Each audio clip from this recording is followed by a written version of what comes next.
సంఘాలకు, స్కూల్స్ కు, కాలేజీలకు, సంస్థలకు శుభవార్త.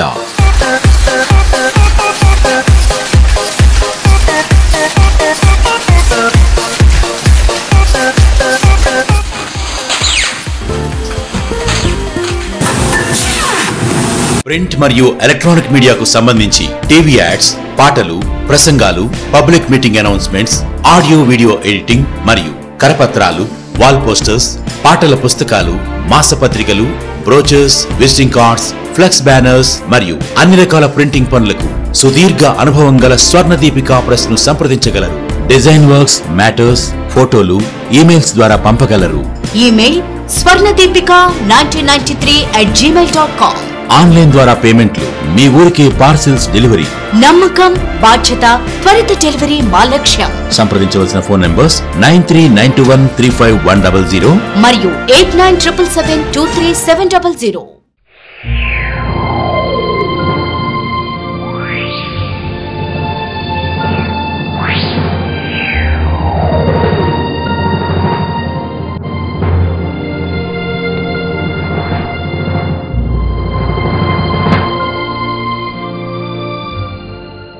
పరిశుద్ధాత్ముడా స్వాగతం దేవా, పరిశుద్ధాత్ముడా స్వాగతం దేవా, నా నావికుడవు, నా నాయకుడవు, నా బోధకుడవు, నా స్నేహితుడవు, నా నావికుడవు, నా నాయకుడవు, నా బోధకుడవు, నా స్నేహితుడవు. దేవునితో సహవాసము అనే టీవీ ప్రోగ్రాం ద్వారా మీ ముందుకు రావడానికి దేవుడిచ్చిన గొప్ప ధన్యతను బట్టి, భాగ్యాన్ని బట్టి మొదటగా దేవుని కృతజ్ఞతలు తెలియజేస్తున్నాను. అలాగే ఈ ప్రోగ్రాంని వీక్షిస్తున్న మీ అందరికి కూడా క్రీస్తు ప్రభు నామంలో వందనాలు తెలియజేస్తున్నాను. బాగున్నారా అండి? మీ నిమిత్తం మేము ప్రార్థిస్తున్నాము. అనేక మంది కాల్స్ చేస్తున్నారు. ఈ వాక్యం వారికి ఆశీర్వాదకరంగా ఉంటుందని, దేవుడు వాళ్ళతో మాట్లాడుతున్నాడని వారు మాతో చెప్పినప్పుడు మేము దేవుడిని ఎంతగానో స్తుతిస్తున్నాము. అలాగే మీ అందరి కోసం కూడా ప్రార్థన చేస్తున్నాము. మరి ఎప్పుడూ కూడా దేవుడు మనతో మాట్లాడటానికి ఇష్టపడుతున్నాడు. మన జీవితంలో అనేకమైన సమస్యలు ఉండొచ్చు, అనేకమైన బాధలు ఉండొచ్చు, అనేకమైన ఇబ్బందులు ఉండొచ్చు, లేకపోతే ఇవేవి లేవని చెప్పేసి మనం అనుకుంటూ ఉండొచ్చు. అయితే దేవుడు మన మేలు కోరేవాడు కాబట్టి, మనల్ని ఆశీర్వదించడానికి ఇష్టపడేవాడు కాబట్టి, ఆయన మాటలు వినడం, ఆయన మాటల చొప్పున మనం జీవించడం అనేది ఎంతో ఆశీర్వాదకరమైన విషయం. కాబట్టి ఈ వాక్యంలోనికి వెళ్ళబోయే ముందు మనం చిన్న ప్రార్థన చేద్దాం. వాక్యంలోనికి వెళదాం. మహాపరిశుద్ధుడా, మిక్కిలిగా ప్రేమించిన మా ప్రియ పరలోకపు తండ్రి, మీరిచ్చిన ఈ శ్రేష్టమైన సమయాన్ని బట్టి మీకు స్తోత్రమయ్యా. ఎంతోమందికి లేని భాగ్యాన్ని మీరు మాకు ఇచ్చారు. మరి ప్రవ్వా, మీ బిడ్డలు నాయన మీ స్వరము వింటూ ఉండగా ప్రవ్వా, అయోగ్యుడైన నన్ను సులువు చాటున మరుగుపరచండి. మీ బిడ్డలకు ఏది అవసరమో మీకు తెలుసు, మీ బిడ్డలతో ఏం మాట్లాడాలో మీకు తెలుసు, మీ బిడ్డలతో ఎలా మాట్లాడాలో మీకు తెలుసు. కాబట్టి ప్రవ్వా, మిమ్మల్ని మా మధ్యకు ఆహ్వానిస్తున్నాం. మీరే మీ బిడ్డల్ని ప్రవ్వ దర్శించమని, వారి హృదయాలను తెరిచి మీరే మాట్లాడమని, బలపరచమని, మీ తట్టు తిప్పమని ఈ సమయాన్ని మీ చేతులుగా అప్పగిస్తూ యేసు క్రీస్తు ప్రభు నామంలో అడిగి వేడుకొని ప్రార్థిస్తున్నాం తండ్రి, ఆమెన్. గత ఎపిసోడ్లో మనం చూసాం, మేలు నొందుచు బ్రతుకు గోరువాడు ఎవడైనా ఉన్నాడా? అలాంటి వాడు ఏం చేయాలి? ఒక వ్యక్తి సంతోషంతో తన జీవితాన్ని వెళ్ళబుచ్చాలి అంటే, తన జీవితంలో సంతోషముతో అధిక సంవత్సరములు గడపాలి అని చెప్పేసానంటే, ఆ వ్యక్తి మొట్టమొదటిగా కపటమైన మాటలు మాట్లాడకుండా, అలాగే చెడ్డ మాటలు మాట్లాడకుండా చూసుకోవాలి అన్న విషయాన్ని మనం చూసాము. అలాగే వాక్యంలో నుంచి వివిధ భాగాల్లో నుంచి కూడా మనము ధ్యానించాము. మరి అలాగే ఆ తర్వాత వచనం కూడా మనకి ఏదో ప్రాముఖ్యమైన విషయాన్ని చెప్తుంది. ఏమిటా వచనం? ఒకసారి చూద్దాం. కీర్తనలు 34వ అధ్యాయము 12, 13, 14 చదువుతున్నాను. మేలు నొందుచు అనేక దినములు బ్రతుక గోరువాడెవడైనా ఉన్నాడా? చెడ్డ మాటలు పలుకకుండా నీ నాలుకను, కపటమైన మాటలు పలుకకుండా నీ పెదవులను కాచుకొనము. కీడు చేయుట మాని మేలు చేయము.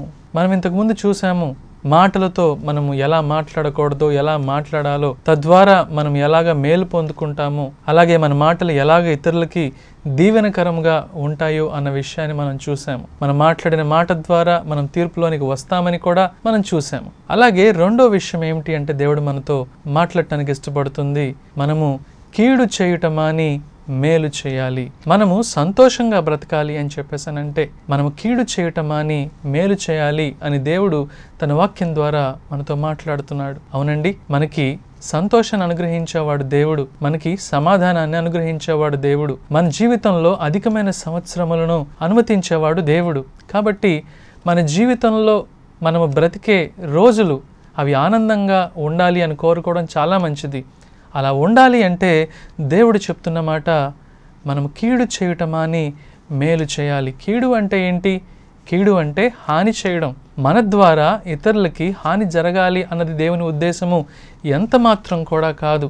ఆది కాండంలో గనక చూసినట్లయితే మొట్టమొదటిగా ఆదాము అవ్వల్లో ఈ లక్షణాలు, ఇతరులకి కీడు చేసే లక్షణాలు వాళ్ళల్లో మనం చూడము.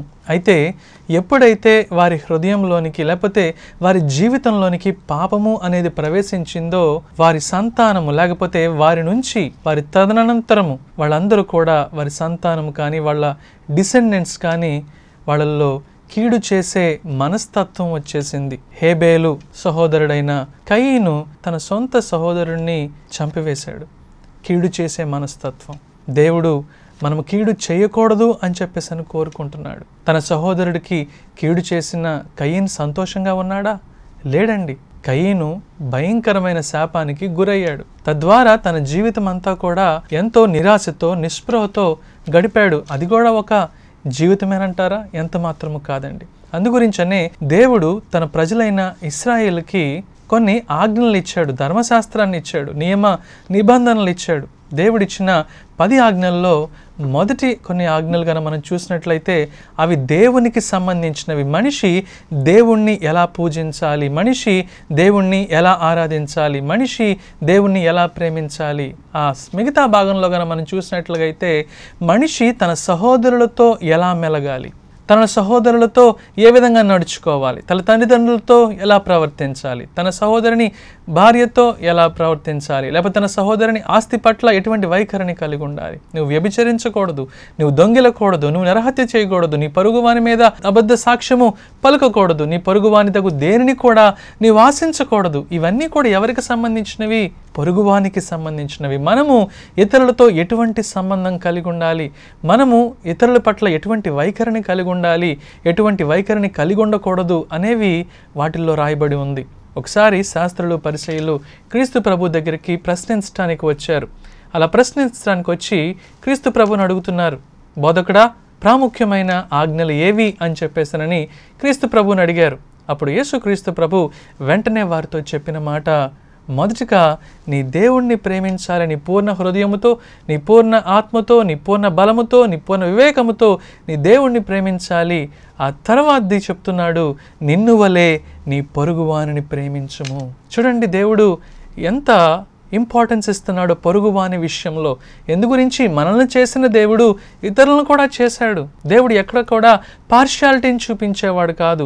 దేవుడు మనం బాగుండాలని ఎలాగైతే కోరుకుంటున్నాడో మన ద్వారా ఇతరులు కూడా బాగుండాలి అని చెప్పేసినని దేవుడు కోరుకుంటున్నాడు. అందుగురించనే మనము దేవుణ్ణి ప్రేమించినట్లయితే, అంటే మొదటి ఆజ్ఞ మనం పాటించిన వాళ్ళమైతే మనము ఖచ్చితంగా రెండవ ఆజ్ఞ కూడా పాటించాలి. ఎందుకంటున్నాను ఈ మాట? యేసుక్రీస్తు ప్రభు అంటున్నాడు, మనము కనుక దేవుణ్ణి ప్రేమించినట్లయితే దానికి డెఫినేషన్ చెప్తున్నాడు యేసుక్రీస్తు ప్రభు, మనము ఆయన ఆజ్ఞల్ని అనుసరించవలసిన వారమై ఉన్నాము. నన్ను ప్రేమించువాడు నా ఆజ్ఞలను గైకొనును. ఏమిటి యేసుక్రీస్తు ప్రభు ఇచ్చిన ఆజ్ఞ? నేను మిమ్మల్ని ఏ విధంగా అయితే ప్రేమించానో మీరు కూడా ఒకరినొకడు ప్రేమించుకోవాలి అని చెప్పేసి యేసుక్రీస్తు ప్రభు చెప్తున్నాడు. ఎవరిలో అయితే ప్రేమ ఉంటుందో వారు ఇతరులకి కీడు చేయలేరు, వారు ఇతరులకి హాని చేయలేరు. యేసుక్రీస్తు ప్రభు ఆ విషయాన్నే నేర్పిస్తున్నాడు తన ప్రజలకి. కీడు చేయుట మాని మేలు చేయము అని చెప్పేసి చెప్తున్నాడు. మనకి తెలుసు బైబిల్ గ్రంథంలో ఎంతో దేవుణ్ణి ఇష్టపడిన వ్యక్తి, దేవుణ్ణి ఎంతగానో ప్రేమించిన వ్యక్తి, దేవుని మార్గంలో ఎంతగానో నడిచిన వ్యక్తి, దేవుని నామాన్ని ఎంతగానో ఘనపరిచిన వ్యక్తి, ఆ వ్యక్తి మరెవరో కాదండి, దావీదు మహారాజు. ఇటువంటి దావీదు మహారాజు చాలా కాలం దేవుని ఎదుట నిందారహితుడిగానే జీవించాడు. దేవుడు కూడా అతన్ని బహుగా గణపరిచాడు.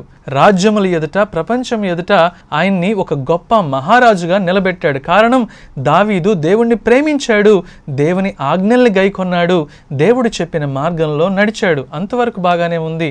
అయితే దావీదు తన పొరుగువాడైన ఒరయ్య భార్యని ఎప్పుడైతే ఇష్టపడ్డాడో, ఆ భార్యని ఎప్పుడైతే చెరిచాడో, దేవుని ఉగ్రత దావీదు మీదకి బహుగా వచ్చేసింది. దావీదు తన పొరుగువాని భార్యని చెరిచాడండి.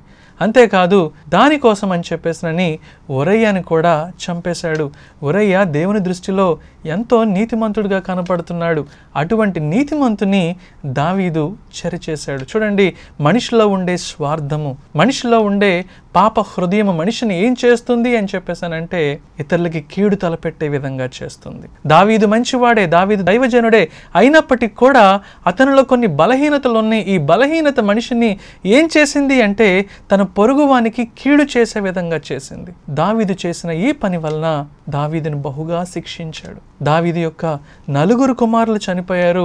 అంతేకాదు దావీదు ఈ పాపాన్ని రహస్యంగా చేశాడు, కానీ దావీదు భార్యల్ని నగరంలో అందరి ఎదుట చేర్చే విధంగా దేవుడు అనుమతించాడు. చూడండి ఎంత భయంకరమైన శిక్ష దావీదు మీదకి వచ్చిందో. అంతేకాదు తన రాజ్యం మీద శత్రువులు లేచారు. తన సొంత కొడుకే దావీదు మీద కత్తినెత్తాడు అంటే ఆ తండ్రికి ఎంత బాధ కలిగి ఉంటుందో ఆలోచించండి. కారణం ఏంటి? కీడు చేయడం. ఒక వ్యక్తికి మనం ఎప్పుడైతే కీడు చేసే మనసు ఉంటుందో, ఒక వ్యక్తికి మనం ఎప్పుడైతే కీడు చేస్తామో మనం జ్ఞాపకం చేసుకోవాల్సింది, మనము ఆ కీడు నుండి తప్పించుకోలేము, మనము ఆ కీడు నుంచి బయటపడలేము. కాబట్టి దేవుడు చెప్తున్నాడు, నువ్వు సంతోషంగా బ్రతకాలనుకుంటున్నావా? నువ్వు సంతోషంగా అధిక సంవత్సరాలని గడపాలని చెప్పేసి అనుకుంటున్నావా? ఈ నూతన సంవత్సరంలో నువ్వు ఆనందంగా ఉండాలి అని చెప్పేసి అనుకుంటున్నావా? అయితే నువ్వు చేయవలసింది ఏంటంటే, నువ్వు ఏ కీడునైతే చేస్తున్నావో, ఏ హానినైతే చేస్తున్నావో ఆ హానిని, ఆ కీడుని వెంటనే ఆపు చేయాలి. మనము మన సహోదరునికి ఎప్పుడైతే కీడు తలబెడతామో మనము అది దేవునికి వ్యతిరేకంగా కూడా మనం పనిచేస్తున్నట్లే. ఆ విషయాన్ని మనము మర్చిపోకూడదు. ఆహాబు అనే ఒక ఇశ్రాయేల్ రాజు ఉన్నాడు. ఈ ఆహాబు తన భార్య చెప్పిన మాటల్ని వినే రాజు. ఆహాబేమో దేవుని బిడ్డల సంతతికి చెందినవాడు, ఇశ్రాయేల్ సంతతికి చెందినవాడు.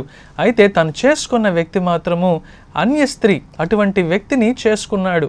అటువంటి వ్యక్తి మాటలు వింటున్నాడు. ఇటువంటి ఆహాబు తన రాజ్యంలో ఉన్న నాబోతు అనే వ్యక్తి యొక్క తోటని ఇష్టపడ్డాడు. దాన్ని ఇష్టం అంటం కన్నా కూడా లస్టెడ్ ఆఫ్టర్ ఇట్ అని చెప్పేసి అంటాం మంచిదేమో. లస్ట్ అని చెప్పేసానంటే అది ఇష్టము కన్నా ఎక్కువైనది, అంటే అది ఎలాగైనా సరే నేను పొందుకోవాలి అనే మనసు కలిగి ఉండడము. చూడండి, ఇష్టపడటం వేరు, నేను ఎలాగైనా సరే దాన్ని పొందుకోవాలి అని అనుకోవడం వేరు. ఎలాగైనా అని చెప్పేసానంటే కొంతమంది ఒక పనిని సాధించుకోవడానికి, ఒక వస్తువుని సంపాదించుకోవడానికి, ఒక పనిని జరిగించుకోవడానికి వాళ్ళు ఏమి చేయడానికన్నా వెనుకాడరు. దాన్నే లస్ట్ అని చెప్పేసి అంటారు. అది చాలా ప్రమాదకరమైనది. ఈ ఆహాబు ఏం చేస్తున్నాడంటే దాని పట్ల ఆ తోట కోసమని ఎంతగానో ఆరాటపడుతున్నాడు. నాబోతు దగ్గరికి వెళ్ళాడు, అడిగాడు, ఎంతవరకు బాగానే ఉంది. కానీ నాబోతు దాన్ని అమ్మడానికి ఇష్టపడలేదు. అమ్మడానికి ఇష్టపడినప్పుడు ఏం చేయాలి? ఇతను ఆగిపోవాలి.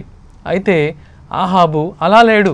ఎంతో దుఃఖంతో ఇంట్లోకి వచ్చి కూర్చున్నాడు. అది చూసిన తన భార్య ఒక దౌర్భాగ్యమైన ఆలోచన ఇచ్చింది. తన భార్య ఆలోచన ప్రకారం తన రాజ్యంలో ఉన్న ఆ నాబోతుని, ఆ అమాయకుణ్ణి అతి ఘోరంగా చంపించేశాడు. తన రాజ్యమును కాపాడవలసిన వ్యక్తి, తన రాజ్యంలో ఉన్న ప్రజల్ని చక్కగా చూసుకోవలసిన వ్యక్తి, తన ప్రజలకి ఒక తండ్రిగా ఉండవలసిన వ్యక్తి ఏం చేశాడు? అతన్ని ఘోరంగా చంపించేశాడు. కారణము ఆ తోట గురించి. అయితే దేవుడు ఊరుకుంటున్నాడా? దేవుడు ఊరుకోవడం లేదు. దేవుడు తన దగ్గరికి ప్రవక్తను పంపించాడు. ప్రవక్తను పంపించి చెప్తున్నాడు, ఇదిగో నువ్వు ఇంత భయంకరమైన పని చేశావు కదా, నీ రక్తమును కుక్కలు నాకే విధంగా చేస్తాను నేను అని చెప్పేసిన దేవుడు తన ప్రవక్త ద్వారా హెచ్చరించాడు ఆహాబుని. అలాగే తన భార్య అయిన యెజబేలుకు కూడా దేవుడు హెచ్చరికలు పంపించాడు. కుక్కలు తనని చీల్చేస్తాయి అని చెప్పేసి దేవుడు ప్రవచింపచేశాడు.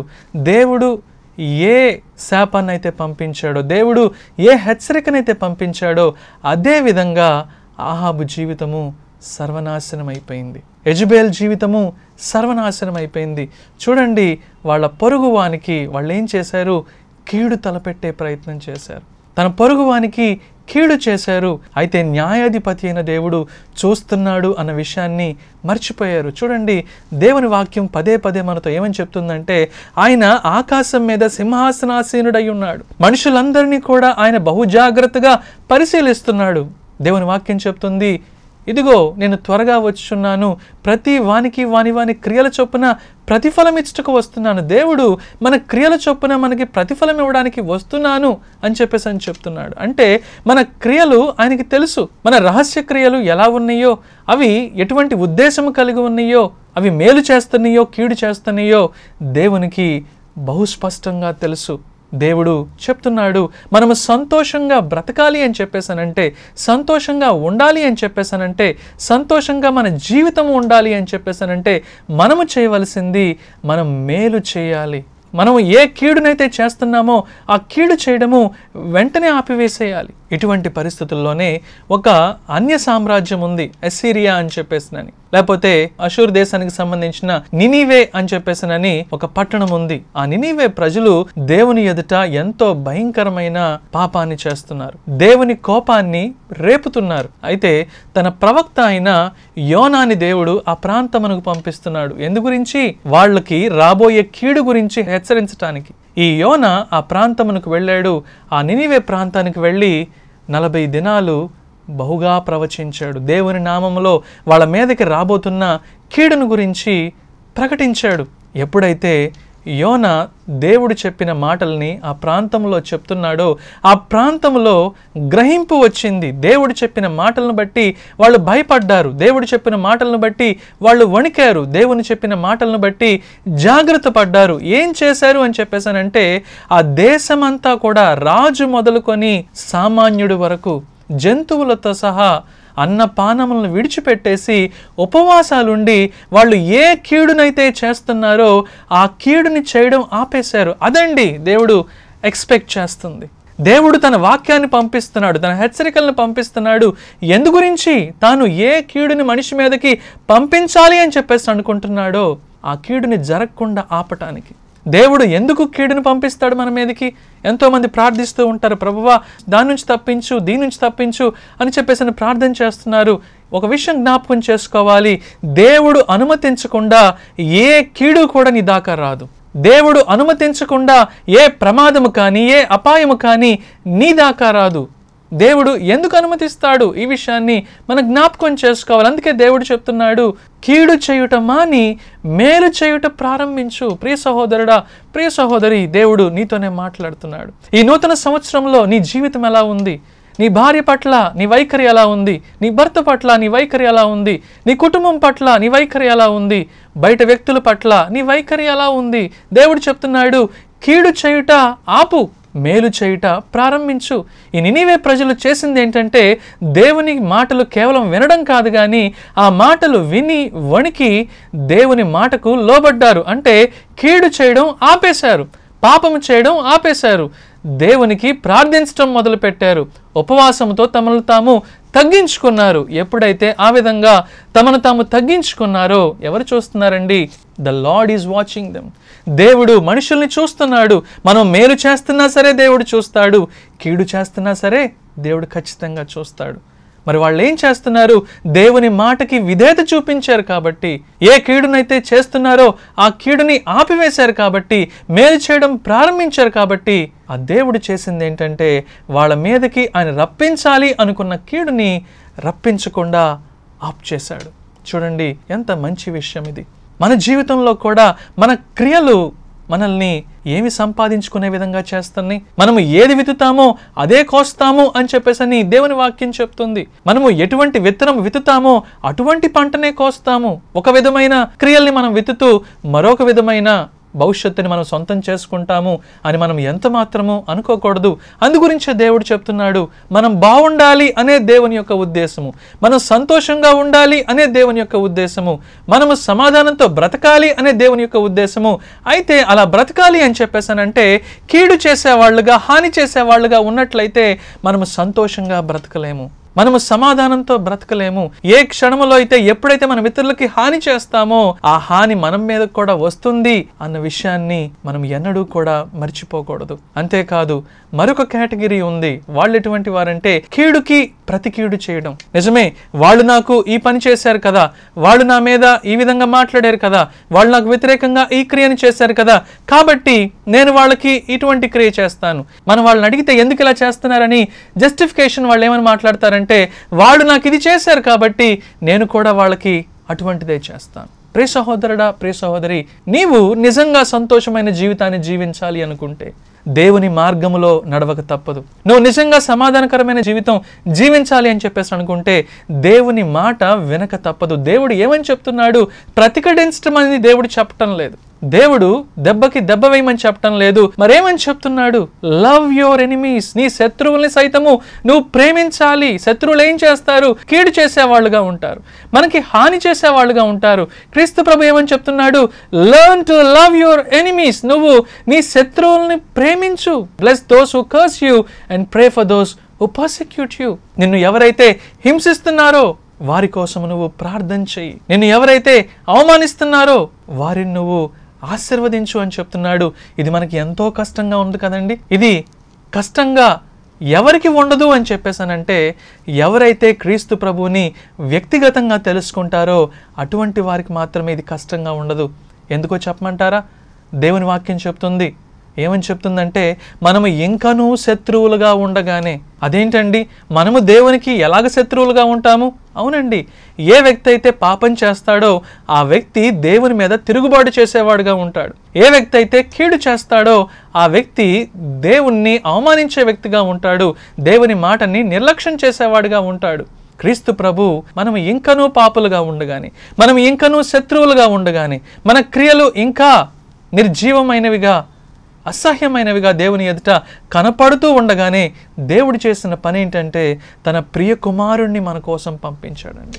తన ప్రియ కుమారుణ్ణి మన కోసం పంపించాడు. ఎందు గురించి? మన మీదకి రావలసిన శిక్ష రాకుండా ఉండడానికి, మనము క్షమాపణ పొందటానికి, మనకు నిత్యరాజ్యం అనుగ్రహించటానికి యేసుక్రీస్తు ప్రభు అందుగురించనే ఆయన సిలువలో అంత భయంకరమైన శ్రమ పడుతున్నా సరే, ఆ విధంగా రక్తం కారుతున్నా సరే, ఆ విధంగా ప్రజలు దూషిస్తున్నా సరే, ద్వేషిస్తున్నా సరే, లెక్క లేకుండా మాట్లాడుతున్నా సరే, ఆయన్ని పబ్లిక్గా హ్యూమిలియేట్ చేస్తున్నా సరే, యేసుక్రీస్తు ప్రభు మాట్లాడిన మాట, తండ్రి వీరేమి చేయుచున్నారో వీరెరుగరు గనుక వీరిని క్షమించుము. ప్రియ సహోదరుడా, ప్రియ సహోదరి, ఈ మాట మనం చెప్పగలమా? ఇటువంటి మనస్సు మనకు ఉందా? దేవుడు మన నుంచి ఏం కోరుకుంటున్నాడంటే కీడు చేయుట మాని మేలు చేయము. మనము కీడు చేయుట మానాలి అని దేవుడు చెప్తున్నాడు. ఎంతోమంది వాగ్దానం కార్డ్స్ కోసం అని చెప్పేసి న్యూ ఇయర్ రోజు వెళ్తూ ఉంటారు చర్చ్కి. 31st నైట్ నుంచే అందరూ కూడా ప్రార్థనలు చేసి చక్కగా మంచి ఆ ప్రామిస్ కార్డ్స్ తీసుకోవడానికి ఇష్టపడుతూ ఉంటారు. దేవుడు ఏం మాట్లాడుతున్నాడా అని చెప్పేసి తీసుకోవడానికి ఇష్టపడుతూ ఉంటారు. మంచిదే, ప్రార్థన చేయడం మంచిదే, వాగ్దానాన్ని పొందుకోవడం కూడా మంచిదే. అయితే ఆ వాగ్దానాన్ని నువ్వు స్వతంత్రించుకోవాలి అని చెప్పేసానంటే నీ హృదయంలో నీ సహోదరుని పట్ల నువ్వు ద్వేషం కలిగి ఉండకూడదు. ఎప్పుడైతే నీ జీవితము ఇతరులకి మేలు కలిగించేదిగా కనపడుతుందో దేవుడు నిన్ను ఆశీర్వదించడానికి ఇష్టపడుతున్నాడు. చూడండి, దేవుని యొక్క ఆశీర్వాదం ఎటువంటిదంటే గొప్ప సంతోషముతో నిండిందండి. అందులో ఎటువంటి కీడు ఉండదండి. అటువంటి ఆశీర్వాదాన్ని దేవుడు మన జీవితంలో మనకి ఇవ్వడానికి ఇష్టపడుతున్నాడు. మనుషులు ఏవేవో అడుగుతున్నారు కానీ దేవుని దగ్గరికి వచ్చి, కానీ దేవుడు వారి నుంచి ఏం కోరుకుంటున్నాడు అన్న విషయాన్ని తెలుసుకోలేని వాళ్ళుగా ఉంటున్నారు. దేవుడు మాటల్ని ఆలకించలేని వాళ్ళుగా ఉంటున్నారు. క్రీస్తు ప్రభు చెప్తున్నాడు, ఇదిగో మీరు లోకమునకు వెలుగై ఉన్నారు, ఇదిగో మీరు లోకమునకు ఉప్పై ఉన్నారు అని చెప్పేసినని యేసుక్రీస్తు ప్రభు చెప్తున్నాడు. వెలుగు అని చెప్పేసి అంటే అర్థం ఏంటండి? అనేక మందికి మంచి మార్గమును చూపించటం. ఏ మార్గం అండి? మంచి మార్గము. మంచి ఎక్కడి నుంచి వస్తుంది? దేవునిలో నుంచి వస్తుంది. దేవుడు వెలుగై ఉన్నాడు అని దేవుని వాక్యం చెప్తుంది. ఆ దేవుని వెలుగు మనలో లేకపోయినట్లయితే మనలో మంచి ఎంత మాత్రము కూడా ఉండదు. ఎందు గురించి అంటే మంచి అనే దానికి నిర్వచనము దేవుడు మాత్రమే. యేసుక్రీస్తు ప్రభు చెప్తున్నాడు, you cannot call any one good except God because God himself is good. దేవుడు మాత్రమే మంచివాడు. మంచి అనేది ఎవరిలో ఉంది అంటే సర్వశక్తి కలిగిన దేవునిలో మాత్రమే ఉంది. నీవు నేను ఆయన పోలికలో చేయబడ్డాము. అయితే పాపము చేసే మనము మంచిని చేయలేము. ఈరోజు మనము పశ్చాత్తాపడటానికి ఇష్టపడినట్లయితే క్రీస్తు ప్రభు మన జీవితంలోనికి రావడానికి ఇష్టపడుతున్నాడు.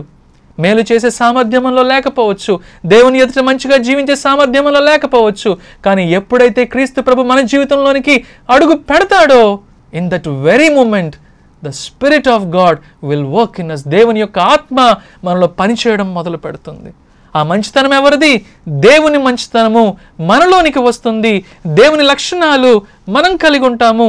దేవుడు చూపించిన మార్గములో మనం అనేక మందికి ఆశీర్వాదకరంగా ఉంటాం. క్రీస్తు ప్రభు ఏ మాట అయితే చెప్పాడో, మీరు లోకమునకు వెలుగై ఉన్నారు, ఉప్పై ఉన్నారు అని చెప్పేసి ఏ మాట అయితే చెప్పాడో ఆ మాట మనలో నెరవేరాలి అని చెప్పేసానంటే మనలో క్రీస్తు ప్రభు ఖచ్చితంగా ఉండాలి. ఆత్మకి లోబడాలి. దేవుడు నీతో ఏం మాట్లాడుతున్నాడో దానిని బట్టి నీ జీవితాన్ని సరిచేసుకోవాలి.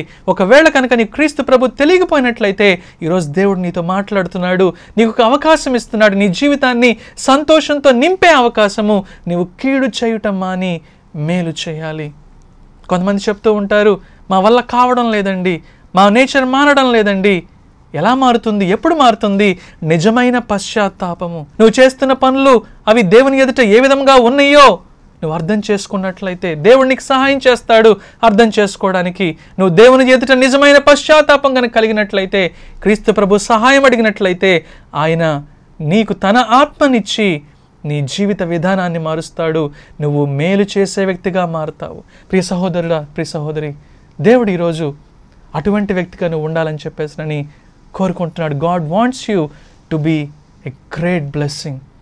ఈరోజు నువ్వు నాతో కలిసి ప్రార్థన చేసినట్లయితే, దేవుని ఎదుట పశ్చాత్తాపడటానికి ఇష్టపడినట్లయితే, దేవుని ఎదుట ఒక మంచి నిర్ణయము, నేను కీడు చేయుట మానుతాను ప్రభువా, ఏ కీడైతే నువ్వు చేస్తున్నావో దాన్ని వెంటనే ఆపడానికి నువ్వు ఇష్టపడినట్లయితే ఈరోజు నాతో కలిసి ప్రార్థన చేయి. దేవుడు నేను బహుగా దీవిస్తాడు. ప్రార్థన చేద్దాం.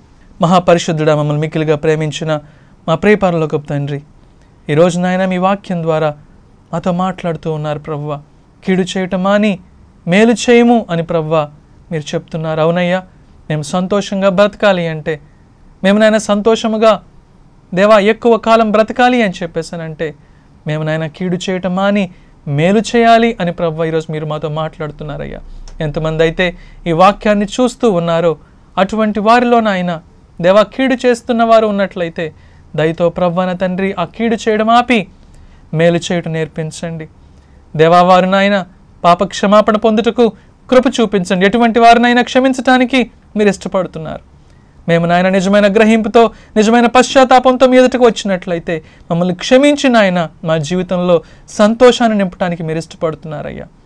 అటువంటి కృపనైనా ఈ వాక్యాన్ని వీక్షిస్తున్న ప్రతి ఒక్క బిడ్డకి అనుగ్రహించి మేము మీ బిడ్డలుగా మీ సాక్షులుగా బ్రతకడానికి, అనేక మందికి మేలు చేసేవారిగా మేము ఉండడానికి సహాయమును దయచేయమని, ఆశీర్వాదకరముగా మమ్మల్ని చేయమని, ఇంతవరకు మా మధ్యకు వచ్చి మాతో మాట్లాడినందుకు నీకు వేలాది కోట్లాది స్తుతులు స్తోత్రములు చెల్లిస్తూ యేసు క్రీస్తు ప్రభు నామంలో అడిగి వేడుకొని ప్రార్థిస్తున్నాం తండ్రి, ఆమెన్.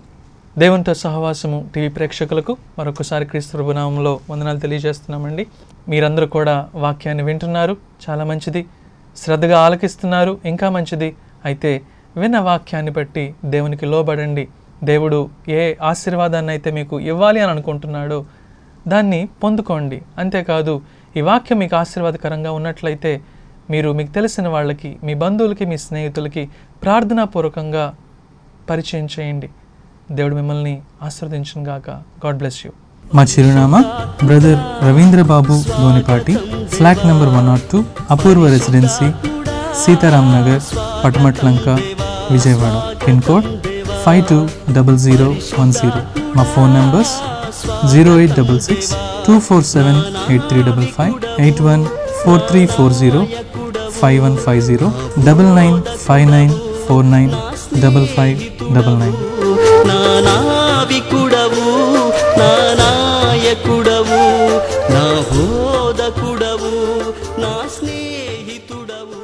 సంఘాలకు, స్కూల్స్కు, కాలేజీలకు, సంస్థలకు శుభవార్త.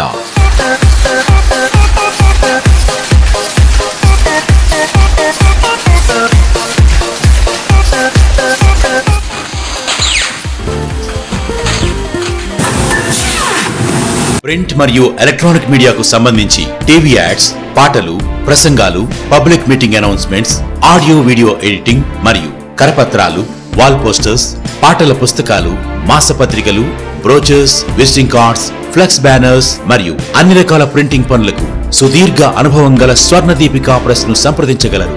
డిజైన్ వర్క్స్, మ్యాటర్స్, ఫోటోలు, ఈమెయిల్స్ ద్వారా పంపగలరు. Email swarnadeepika1993@gmail.com. ఆన్లైన్ ద్వారా పేమెంట్లు, మీ ఊరికి పార్సిల్స్ డెలివరీ.